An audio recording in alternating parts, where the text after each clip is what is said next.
ça. C'est pas la fête. Pour moi, quand tu es soumis à une autorité, c'est normal d'écouter et d'honorer la parole de ton parent spirituel. Après, si tu vois, par exemple, que ton parent spirituel, non, non, non, non, c'est à toi aussi d'éclaircir la chose. Oh, papa, oh, maman. Bon, moi, voilà. Mon appel, c'est ça, je le crois. Je le crois que c'est mon appel. Est-ce que vous, de votre côté aussi, vous pourrez prier pour moi parce que je vois les choses comme ça? Le problème, c'est aussi, souvent, les gens se disent, oui, c'est autoritaire, mais c'est parce que aussi, peut-être que tu ne bâtis pas aussi ta relation avec ton parent spirituel. Amen. Ça, c'est important. Pour moi, tu peux pas appeler maman quelqu'un ou papa quelqu'un quand vous vous connaissez à peine.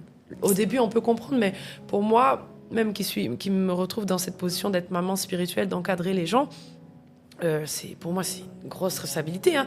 C'est pas la gloire de se dire que trop bien et tout, oui, j'ai un cadre, on m'appelle. C'est une grosse responsabilité. Quand quelqu'un, de lui-même, de son plein gré, te regarde et te dit « Oh non, tu es vraiment ma maman. » C'est une grosse responsabilité. C'est une grosse responsabilité. Ils comprennent pas ça. Moi, je suis pas encore maman, mais j'imagine, moi qui ai une maman, j'imagine que c'est la personne, elle te regarde comme un modèle. Tout ce qu'elle dit, tout ce qu'elle fait, tu vois, c'est vraiment important. Donc, pour moi, j'encourage toujours les gens, en fait, si ton papa, si ta maman dit non aussi, va dans la relation. Dis aussi, voilà, moi, je pense avoir reçu ça. Maman, papa, qu'est-ce que vous avez reçu sur ma vie? Alors, moi, voilà mes projets, je vous les présente. Je vous laisse prier pour ça, par rapport à ça. Si tu vas dans un non et tu te renfermes, tu grognes, les bénédictions vont être enlevées, non? C'est ça. Il faut construire avec son parent spirituel. Amen. Oui, on doit vraiment, avec son parent spirituel, je pense qu'il doit quand même avoir une certaine harmonie. Qu'on se comprenne, en fait. Qu'on soit sur la même longueur d'onde. Ouais. Oui, hein, ça arrive. Ça arrive, je pense, comme dans les mêmes... dans les boulots, on va dire, séculiers, où on refuse. Tu peux refuser certaines choses. Moi, par exemple, il y a eu une période où je savais...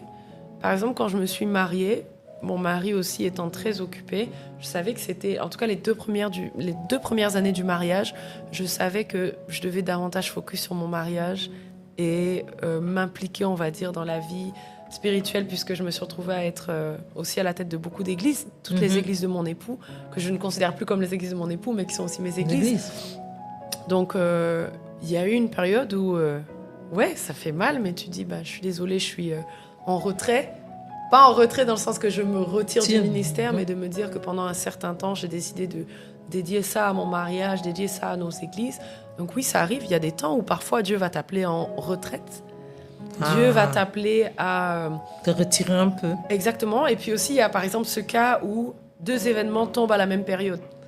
Tu vois, il va falloir choisir. Oui. Et il ne va pas falloir choisir en fonction de qui paye le mieux ou de quelle est la meilleure. Il va falloir se retirer avec le Seigneur et dire que, Seigneur, j'ai ci, j'ai ça, je te présente... je sais que tu es déjà au courant, mais je te présente ça. Quand je prie, je donne l'accès à Dieu d'intervenir. Tu vois? Et Seigneur, où est-ce que tu me veux dans ce week-end-là, dans cette période-là? Et des fois, tu seras amené à perdre un truc, voilà, en expliquant.